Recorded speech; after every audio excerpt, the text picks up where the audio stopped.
I'm sure by this point in your life you have heard of Earth Day. But have you heard of Ira Einhorn, also known as the Unicorn Killer, and the murder of his girlfriend, Holly Maddox? This convicted killer tried to take credit for Earth Day.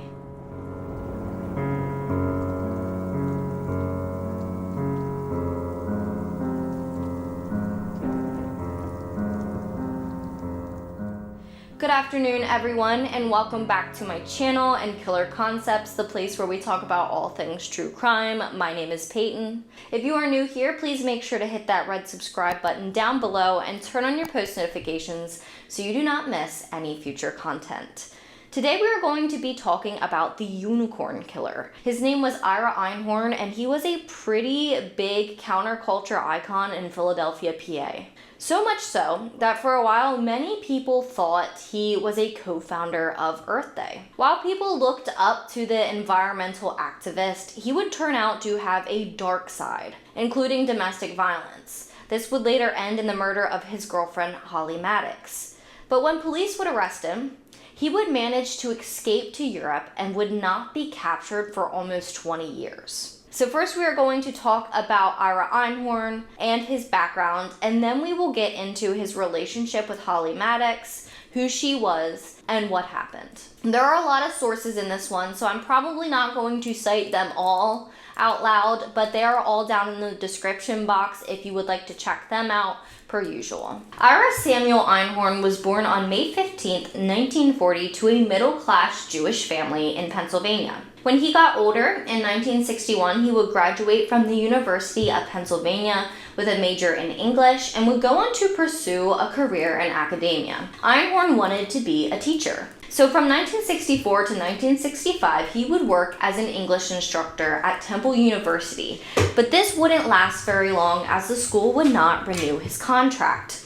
All That's Interesting says this could be due in part to Einhorn having conversations with his students about cannabis and LSD. Obviously, these are not things that an educational institution would want teachers speaking about with students, so it makes sense. With teaching not really working out for him, Einhorn would really start to portray himself as an activist and really begin to make a name for himself, especially in Philadelphia. All sources described Einhorn as being very charismatic on the outside and a very good speaker. He was good at captivating the attention of an audience. This is why he would become such a large voice in anti-establishment, anti-war, the Vietnam War at the time, and anti-violence movements in the late 60s and throughout the 70s in Philly. His following also included many influential and elite people in the area, including politicians. Those that could actually really make a difference. Einhorn had a very hippie-like look with long hair and a long beard. The New York Times reports that he dropped acid as early as 1958, thus the name that he was a hippie. This would be before he graduated college, and he later started a rescue service for people in throes of bad trips. Quote, he also taught a series of free courses, including, quote, analogs to the LSD experience, end quote. The Village Voice called him, quote, indisputably Philadelphia's head hippie, end quote, and the city's, quote, #1 freak, end quote. He even started calling himself Unicorn because Einhorn in German meant one horn. I want to break for a second and apologize if you are hearing my dog bark in the background. We have new neighbors and they're moving in today, and she is throwing an absolute fit. The New York Times notes that Einhorn's dark side eventually started to emerge in the public eye, though. During an Earth Day celebration in 1970, when 20 million people gathered together to bring awareness to environmental issues, Einhorn would grab the microphone at the event and refuse to give it up for 30 minutes. He apparently had also made himself unwelcome at organizational meetings prior to this event. He would also later falsely claim that he was a co-founder of Earth Day, but this would be refuted by others down the road, and we will get to that at the end of this video. So in 1972, Ira Einhorn would meet a woman by the name of Holly Maddox, who would end up becoming a longtime girlfriend of his. Holly Maddox was born May 26, 1947 in a small town called Tyler, Texas, to Elizabeth and Fred Maddux. She was the oldest of 5 children. Holly was incredibly intelligent, and she would graduate the salutatorian of her high school class in 1965. After high school, she would move to Philadelphia, PA, where she would attend Bryn Mawr College, where she would earn a degree in English in 1971. All That's Interesting says, quote, Maddux was a bright, elegant young woman who her sister described as having the same kind of fragile beauty as Michelle Pfeiffer, end quote. It wouldn't be very long after Maddux and Einhorn met that Holly would move into his apartment with him in Philly. When I say not long, I mean only a few days after the two had met. It wasn't very long at all. It was very fast. Just like many of Einhorn's following, Holly was drawn to Ira's charismatic persona and what he portrayed to the public as standing for as an environmentalist. But unfortunately, according to many reports, the two had a very on-again, off-again relationship that was very tumultuous and even turned abusive. Unsolved reported that a woman named Andrea Boyce, who worked in a neighborhood co-op with Holly, stated, quote, I remember a morning when we were trying to get the store stocked, and while we were taking our break, she turned her head in a way that I noticed a mark on her neck, end quote. Andrea would ask who was hurting her, and Holly would respond with, quote, Ira did this, end quote.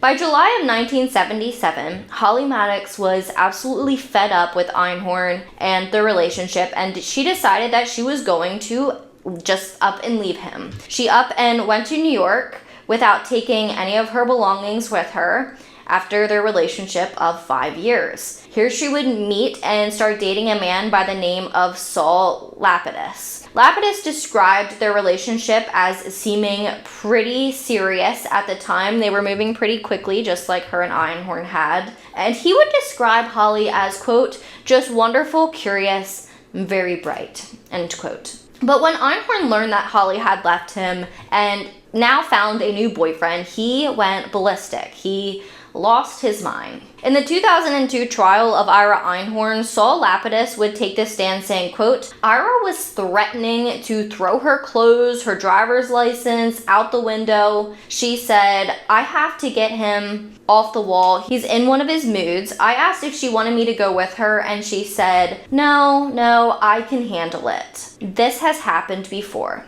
end quote. So per NBC on September 9th, 1977, Holly Maddox would go back to the apartment in Philadelphia that the two shared, but she would never be seen again. Police would end up questioning Einhorn about the disappearance of Holly after a few weeks that she had been missing, and he would claim that she had gone out to the neighborhood co-op to buy some tofu and sprouts, but she just never returned. Holly's family never believed this, and so they would hire 2 private investigators who were former FBI agents to try and find their loved one. The pair would file hundreds of pages of reports with the police department that contained dozens of interviews they had done and detailed the events surrounding the young woman's disappearance. Unsolved reports that investigators even located a couple that had gone to the movie with Ira and Holly the weekend Holly had gone to Philly to pick up her belongings. By all accounts, this is the last time anyone had seen her.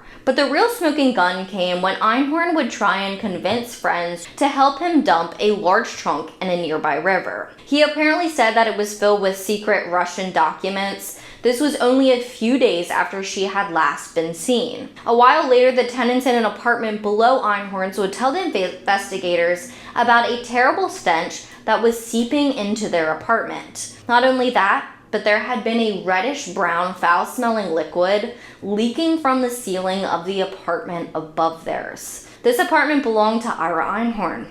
The investigators would take all of this to the police, and this is what would bring a detective by the name of Michael Chitwood and the rest of the Philadelphia Police Department to Einhorn's apartment. Per NBC, the search would happen 18 months after the disappearance of Maddux. When police would enter Einhorn's apartment, they would find Maddox's beaten and partially mummified body stuffed into a trunk in his closet. The trunk had been stuffed with styrofoam, air fresheners, and newspapers. Chipwood's actual description of the scene would be the following, quote, "You could smell the body. I didn't know the body was still in the trunk. I figured it was at one point in time. I came across a layer of styrofoam and then I gingerly, slowly but surely started removing the foam, and there was a hand, a mummified hand." End quote. Keep in mind, the body of this poor woman was in this man's closet for 18 months. How in the world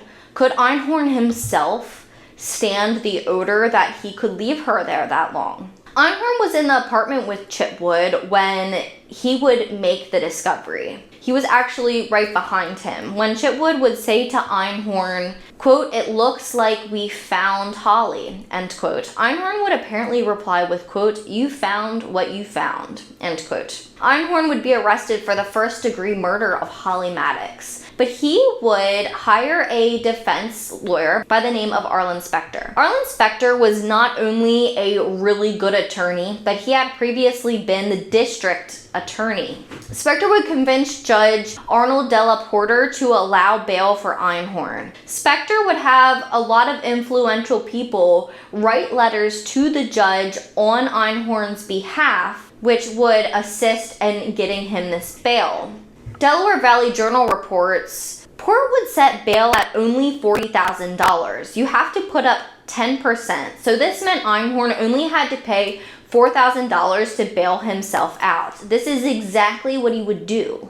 But once Einhorn would put up bail in January of 1981, he would disappear and he would end up evading the police for almost 20 years. While he was on the run, he would be named the Unicorn Killer. In 1993, something that was very uncommon would happen. Ira Einhorn would be tried for the first-degree murder of 30-year-old Holly Maddox while he was nowhere to be found. This is considered doing a trial in absentia. Einhorn would be found guilty after the jury had only deliberated for 2 hours. There was just so much evidence. Obviously, I'm sure you've seen that already. The problem was the U.S. still didn't have Einhorn.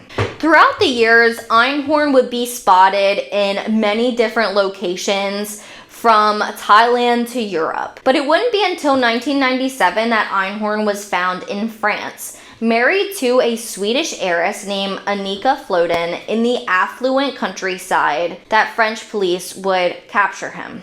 Einhorn had been living under a different name, and he had many different names while he was on the run. Unfortunately, France would not extradite him back to the United States right away. So France had abolished the death penalty, and they were worried that if they sent Einhorn back, that he may be executed, even though they were told this wouldn't be the case. Death penalty wasn't on the table. The French government said that the only way they would send him back to the US was if he would be able to have another trial.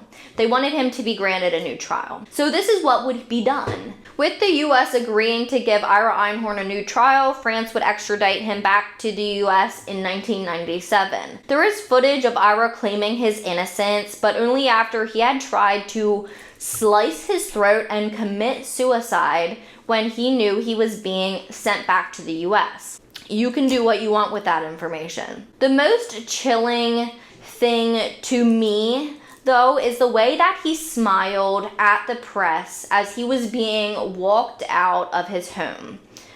It is just not something you do when you are being sent back to your home country for the first-degree murder of a girlfriend of yours. This footage can be seen in my one source down below. There is a YouTube video that a news source posted, and this is where I saw this footage of him being walked out and being returned to the US. So if you want to check it out, you can check it out there. When Ira Einhorn was brought back to the US, he would be retried for the first-degree murder of Holly Maddox. And once again, he would be convicted. Ira Einhorn was 62 years old when in 2022, he was sentenced to life in prison without the possibility of parole in the murder of 30-year-old Holly Maddox. Einhorn would die in prison at the age of 79. This is such a horrible case to me. This is someone who a lot of people looked up to, but he really just turned out to be a big con man and a fraud. He had the wool pulled over everyone's eyes, even the very wealthy and affluent members of society. He had politicians that followed him. Ira Einhorn was a snake in the grass. He was an abuser that nobody saw coming, and eventually he killed his girlfriend when he no longer was able to have her for himself. When the trial happened, there was previous girlfriends that came forward and disclosed Einhorn's previous abusive behavior with them as well. So this side of him was nothing new, just something that he kept pretty well hidden, which is common with domestic violence abusers. Even Holly Maddox's family was not very fond of Einhorn. They just said he fell off and he wanted to always be the center of attention, and he just didn't treat Holly very good. Holly's family really advocated her in this case. I am honestly curious that had her family not hired the two private investigators they had, if the case would have ended up the way that it did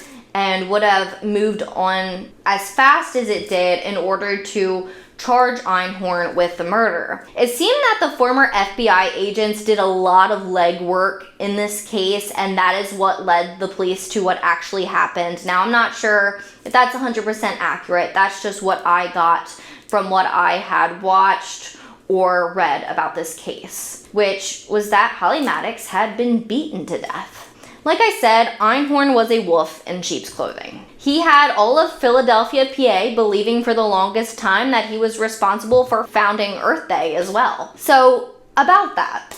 According to Time magazine, this is far from the truth. There is a picture of Einhorn at the podium for the Earth Day rally on April 22nd, 1970 in Fairmount Park in Philadelphia. And this photo is a big reason a lot of people think he is one of the founders. When Einhorn was arrested for the murder of Maddux, many news articles used the photo calling him the founder of Earth Day. He also told people that he had been the main organizer and the main planner for the Earth Day get-together. However, two organizers of the actual event, Edward Furia and Austin Liebrock, said that there was no actual link between the event and Einhorn at all. They described what happened in the photo to Time magazine with the following, quote, "He was not even a member of the committee of 33 men and women who did organize the event. The photo you ran was taken during a 1-hour period when Einhorn literally occupied the podium, refusing to get off the stage and delaying Senator Edmund Muskie's keynote speech. It was an unsuccessful attempt, at least at that time, to seize 15 minutes of fame. Now a notorious murder, flight, trial, and absentia and foreign capture are giving Einhorn the national media attention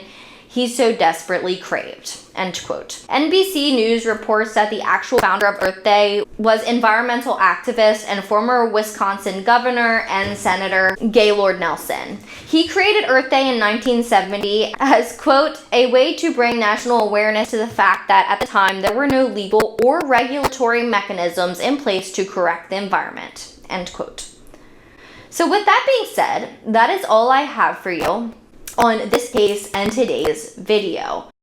I do want to say, if you or anyone you know is suffering from domestic violence, please call the domestic violence hotline. It is down below in the description box, as well as many other very important hotlines. These cases are so important to talk about so that we learn about domestic violence abusers, what to look out for. And this is one that a lot of people, they had no idea. He was a big public speaker and a big public person, and nobody had any idea until the murder of Holly Maddox that he was a domestic abuser in hiding. My heart goes out to the family of Holly Maddox. I think it's great how they advocated for their daughter and their sister when this case happened.